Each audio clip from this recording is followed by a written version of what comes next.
कासगंज में रहने वाला भोला माता पिता और छोटी बहन रीमा के साथ रहता था।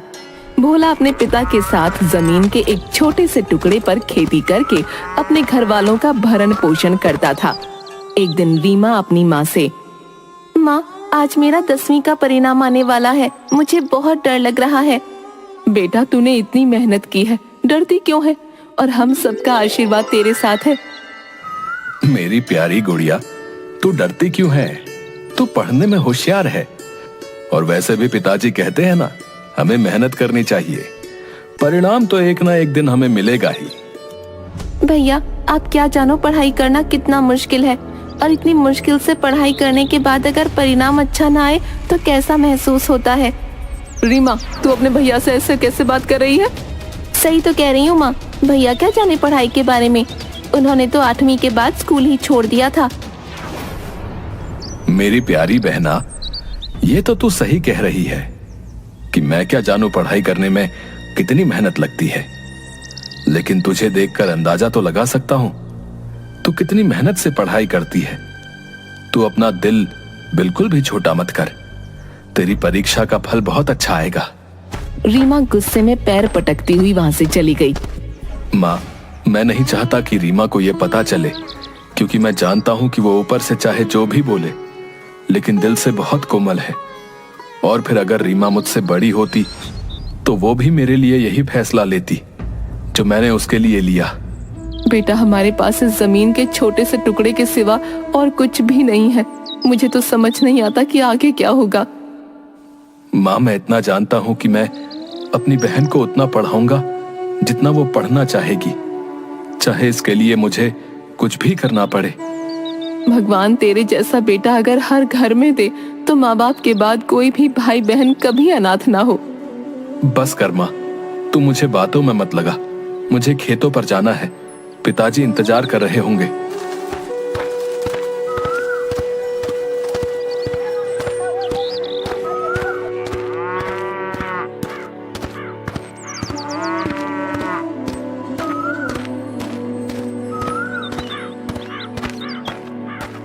भोला के खेत के बीच सालों से एक पुराना वृक्ष था, जिस पर एक पत्थर का टुकड़ा था। पिताजी, माँ ने रोटी भेजी है, इसे खा लीजिए। बेटा, पहले तू हरिया के खेतों पर चला जा।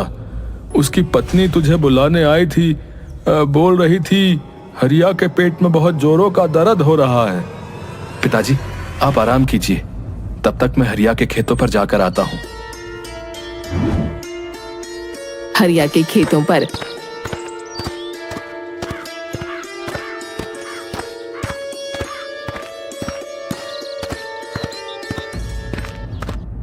क्या बात है हरिया भाई? हाँ भोला, मेरे पेट में बहुत जोरों का दर्द हो रहा है, और मैं साहूकार से हल घंटे के हिसाब से लाया था। अभी कुछ खेत में हल चलाना बाकी है, और ये दर्द मुझे काम नहीं करने दे रहा। बस इतनी सी बात, मैं अभी आपका काम कर देता हूँ। भोला हरिया का खेत जल्दी से जोत देता है और अपने खेत पर वापस आ जाता है।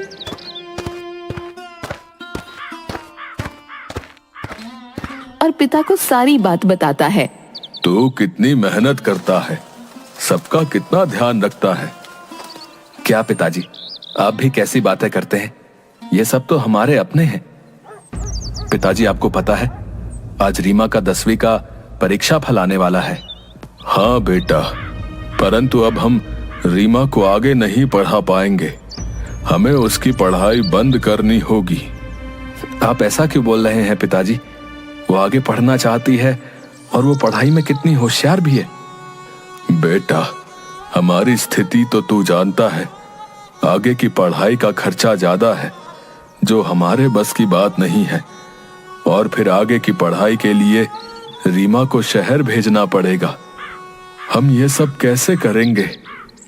पिताजी, आप बिल्कुल फिक्र मत कीजिए, मैंने सब सोच लिया है, और मैंने अपने गांव के मुखिया जी से बात भी कर ली है। अब क्या बात कर ली है तूने मुखिया जी से? मुखिया जी को अपने खेतों की फसल की रखवाली के लिए किसी की जरूरत है, तो मैंने उनसे कह दिया है कि रात के समय मैं उनके खेतों की रखवाली करूंगा और दिन में अपने खेतों में काम करूंगा। उसके बदले वो मुझे कुछ पैसे दे देंगे जो रीमा की पढ़ाई में काम आएंगे। बेटा, तू इंसान है या देवता? पिताजी, आप ये कैसी बातें कर रहे हैं? पहले ही कितना मेहनत का काम होता है। ये जमीन भी ऐसी है कि इसको जोतने के लिए तुझे कितनी मेहनत करनी पड़ती है। हम यहाँ ना तो ट्रैक्टर चला सकते हैं और ना ही हल चला सकते हैं। आधा खेत तो तू कुदाल से जोतता है। फिर तू ये कह रहा है कि रात के समय तू मुखिया जी के खेतों की रखवाली करेगा। अरे सोएगा कब? ऐसे तो तू बीमार हो जाएगा। कुछ नहीं होता पिताजी, मेरी तो उम्र अभी मेहनत करने की है, इसलिए मुझे मेहनत करनी होगी। और आप फिक्र मत कीजिए पिताजी, आराम से बैठकर रोटी खाइए। मैं बचा हुआ काम जल्दी खत्म करता हूँ और फिर हम दोनों घर चलते हैं। रीमा का परीक्षा फल भी तो आना है। शाम को पिताजी, मेरा 10वीं का परीक्षा फल आ गया। मैं अच्छे अंकों से पास हुई हूँ। बहुत बहुत बधाई हो बेटा, हमें तुम पर पूरा विश्वास था। ये ले बेटा, मुंह मीठा कर, हमेशा ऐसे ही नाम रोशन कर। रीमा, बहुत बहुत बधाई हो, तुमने आज पिताजी का सपना सच कर दिया। वो हमेशा से यही चाहते थे। हाँ भैया, मुझे पता है पिताजी हमेशा से चाहते थे कि आप शहर जाकर पढ़ाई करें, लेकिन आपने तो ऐसा किया नहीं। और तो और 8वीं के बाद स्कूल जाना बंद कर दिया।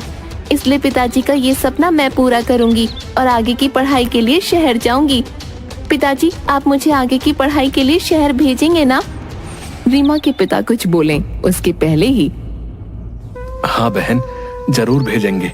और आज ही पिताजी मुझसे कह रहे थे कि रीमा की परीक्षा का फल आ जाएगा तो हमें उसको आगे की पढ़ाई के लिए शहर भेजना होगा। खेत के बीच में वृक्ष होने की वजह से वहाँ पर खेती करना बहुत मुश्किल होता था, क्योंकि गांव वाले रोज पूजा करने उस वृक्ष पर आते थे, जिसकी वजह से फसल को भी नुकसान होता था। पर कोई इस बारे में नहीं सोचता था। रात को घर पर भोला के पिता भोला की माँ से कहते हैं, अरे भाग्यवान, मैं सोच रहा हूँ कि अपनी जमीन को बेच दूं और उससे जो पैसा मिलेगा वो पैसा भोला को दे दूं, ताकि वो कोई व्यापार कर सके। तुम तो जानती हो उस जमीन के टुकड़े पर कितनी मेहनत करनी पड़ती है और उसके बाद हमारे हाथ क्या लगता है। उस जमीन पर मेहनत करके मेरा शरीर तो खत्म हो चुका है। अब मैं नहीं चाहता कि भोला का भी मेरा जैसा हाल हो जाए। बात तो आप सही कह रहे हैं। आपने भोला से इस बारे में बात की? नहीं, मैंने अभी तक उससे कोई बात नहीं की, क्योंकि मैं जानता हूं वो मुझे कभी उस जमीन का सौदा नहीं करने देगा। और तुम्हें पता है, उसने तो मुखिया जी से अपने काम के बारे में बात भी कर ली। कैसा काम? मुखिया जी को अपने खेतों की चौकीदारी के लिए रात के वक्त कोई आदमी चाहिए था। भोला ने उस काम के लिए मुखिया जी से हाँ कह दिया है और मुझसे कह रहा था कि दिन में अपने खेतों में काम करेगा और रात के समय मुखिया जी के खेतों की चौकीदारी करेगा, और वहां से जो पैसे मिलेंगे उस पैसे से रीमा को आगे की पढ़ाई के लिए शहर भेजेगा। हमने कुछ तो पुण्य कर्म किए होंगे जिसके कारण भोला जैसा बेटा हमें मिला। वो हम सबके बारे में कितना सोचता है, लेकिन हमारे पास उसे देने के लिए कुछ भी नहीं। उसे तो किसी राजा के घर जन्म लेना चाहिए था। हीरे का दिल है मेरे बच्चे का। सही कहती हो तुम, सच में खरा हीरा है हमारा बेटा। मैं कल जमीन के सौदे के बारे में भोला से बात करता हूँ। दूसरे दिन सुबह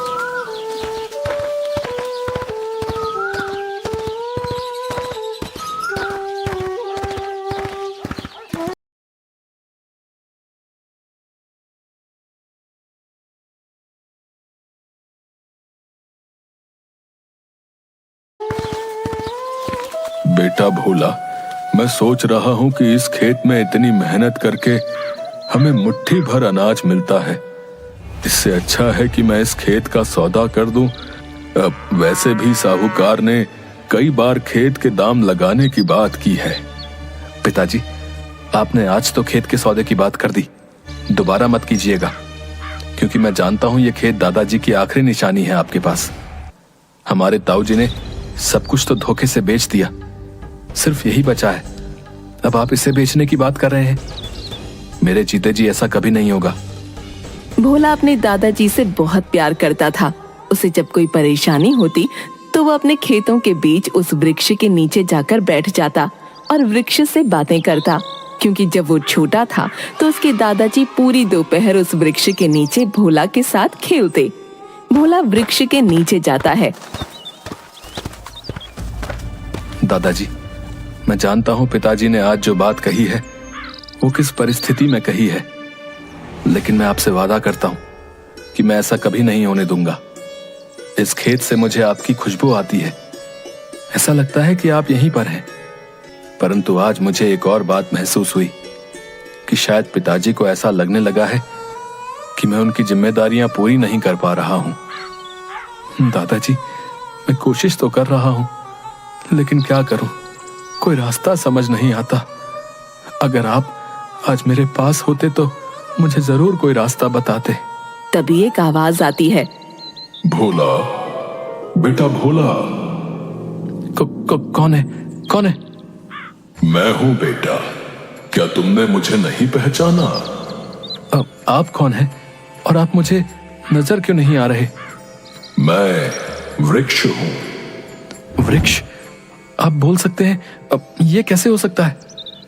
हाँ बेटा, मैं बोल सकता हूं और सब कुछ सुन भी सकता हूं। मैंने तुम्हारी सारी बातें सुन ली और बचपन से तुम्हें देखता आया हूं। मैंने तो तुम्हारे दादा का भी बचपन देखा है। क्या आप सच कह रहे हैं? हाँ बेटा, मैं सालों से यहां पर हूं। परंतु आप बोल कैसे सकते हैं? आप तो एक वृक्ष हैं। बेटा, मैं एक शापित ऋषि हूं। श्रापित ऋषि? मैं कुछ समझा नहीं। अगर आप ऋषि हैं तो आप वृक्ष कैसे बन गए? और इतने सालों से आप चुप क्यों थे? 100 साल पहले मैं इसी जगह पर अपनी कुटिया बनाकर तपस्या कर रहा था। तपस्या करते करते मुझे लगभग 20 साल हो चुके थे। मेरी तपस्या के फल का समय निकट आ रहा था। तभी एक दिन एक राक्षस ने धोखे से मुझे जल में मदिरा मिलाकर पिला दी और मैं बह गया, जिसके परिणाम स्वरूप मैंने अपनी तपोभूमि पर एक स्त्री के साथ संबंध बनाया, जिसके परिणाम स्वरूप मेरी पत्नी ने मुझे श्राप दे दिया और मैं एक वृक्ष के रूप में यहां पर स्थिर हो गया। आपने पहले कभी ये बातें किसी से कही हैं? नहीं बेटा, मैंने आज तक ये बातें किसी से नहीं कही। तो आज मुझसे क्यों कह रहे हैं? मैं आपकी क्या मदद कर सकता हूं? तुमने तो मेरी मदद कर दी है। वो कैसे? आज मुझे शापित हुए पूरे 100 वर्ष हो गए हैं। मुझे ये श्राप 100 वर्षों के लिए मिला था और इस श्राप से मुक्ति के लिए एक ऐसे व्यक्ति को ढूंढना था जो हृदय से नेक हो और उसने कभी किसी के साथ बुरा ना किया हो। फिर आपको वो व्यक्ति मिला? वो व्यक्ति तुम ही हो और अब तुम मुझे इस श्राप से मुक्त कर सकते हो। अब वो कैसे? मुझे अपने हाथों से थोड़ा सा गंगा जल पिला दो। मैं अभी लेकर आता हूं गंगा जल। भोला गंगा जल लेकर आता है और वृक्ष के चारों तरफ जल डाल देता है। गंगा जल पड़ते ही वो वृक्ष एक ऋषि के रूप में बदल जाता है। तुम्हारा बहुत बहुत धन्यवाद। आज तुमने मुझे श्राप से मुक्त कर दिया। मैंने तो वही किया जो आपने मुझे करने को कहा। मैं तुम्हारी इस दयालुता के लिए तुम्हें कुछ देना चाहता हूं। मुझे कुछ नहीं चाहिए। मैंने जो 20 वर्ष तपस्या की थी, उस तपस्या का आधा फल मैं तुम्हारे इस खेत में डाल देता हूं। ऋषि भोला के खेत में घूमने लगते हैं और उनके शरीर से अलग अलग रंगों की किरणें निकलकर उस खेत में प्रवेश करने लगती हैं। बेटा भोला, अब तुम्हारा यह खेत कोई मामूली खेत नहीं है। अब इस खेत में जादुई फसल होगी। जादुई फसल? हाँ, इस खेत में तुम्हें अलग अलग तरह के फलों के वृक्ष लगाने होंगे और उन वृक्षों पर जो फल आएंगे वो फल कभी खत्म नहीं होंगे। परंतु तुमने अगर अपना व्यवहार बदला तो वो वृक्ष सदा के लिए फलों से रहित हो जाएंगे। भोला ऋषि को प्रणाम करने के लिए झुकता है और ऋषि वहाँ से गायब हो जाते हैं। भोला घर जाकर पिता और माँ से सारी बातें बताता है।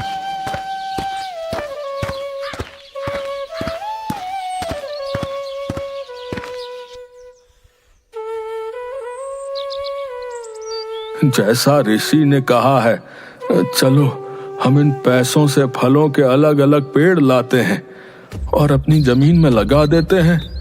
जी पिताजी, आप बिल्कुल सही कह रहे हैं, लेकिन गांव वाले जब हमारे खेत में देवता की पूजा के लिए आएंगे और उन्हें वहां पर वृक्ष नहीं दिखेगा तब क्या होगा? हाँ बेटा, ये तो मैंने सोचा ही नहीं। इसमें सोचना क्या है? अगर कोई पूछेगा तो आप कह दीजिएगा, हमें क्या पता, रात को तो वृक्ष यही था। नहीं माँ, हम ऐसा जवाब नहीं दे सकते हैं। बेटा, इस बारे में कल सोचेंगे। भोला और उसके पिता अपने खेत पर जाते हैं।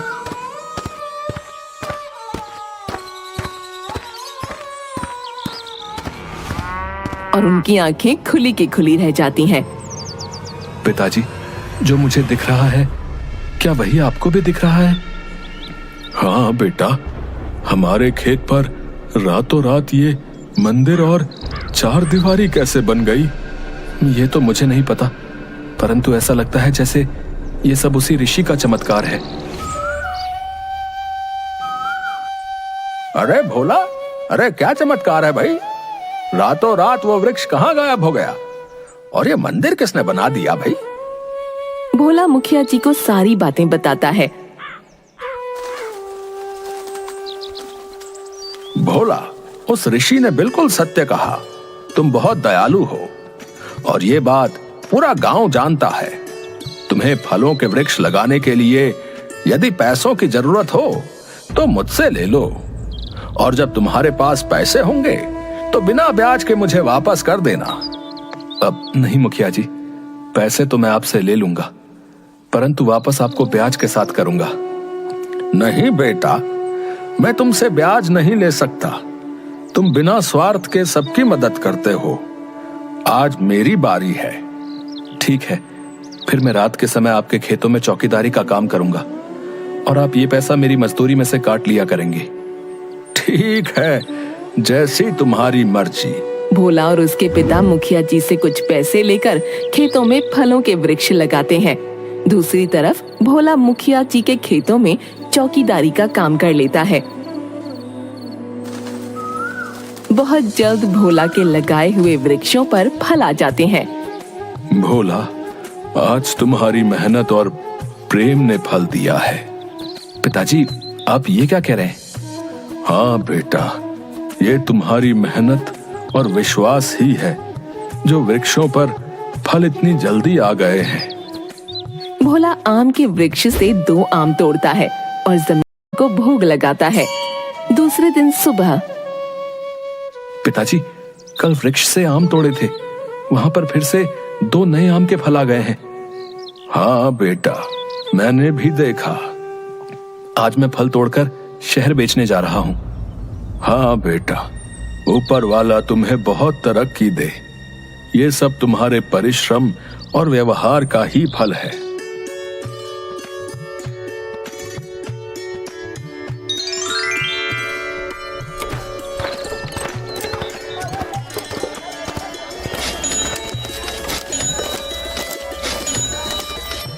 माँ, पिताजी, हमारे फल शहर में हाथों हाथ बिक गए और ये देखिए कितने पैसे भी मिले।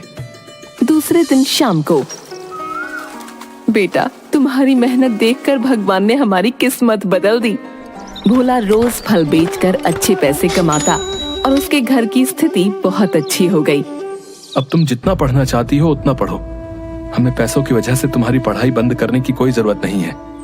भैया मुझे माफ कर दीजिए, मैं नहीं जानती थी कि आपने पढ़ाई क्यों छोड़ी और मैंने हमेशा आपके साथ कितना बुरा व्यवहार किया। अरे पगली, तू तो मेरी छोटी बहन है। अगर तू मेरी बड़ी बहन होती तो तू भी ऐसा ही करती मेरे लिए। लेकिन अब पुरानी सारी बातें भूल जा और सिर्फ अपनी पढ़ाई पर ध्यान दे। भोला ने मेहनत करना बंद नहीं किया। रात के समय मुखिया जी के खेतों में चौकीदारी का काम भी करता और अपना बगीचा भी देखा करता। साथ ही फल बेचने शहर भी जाता।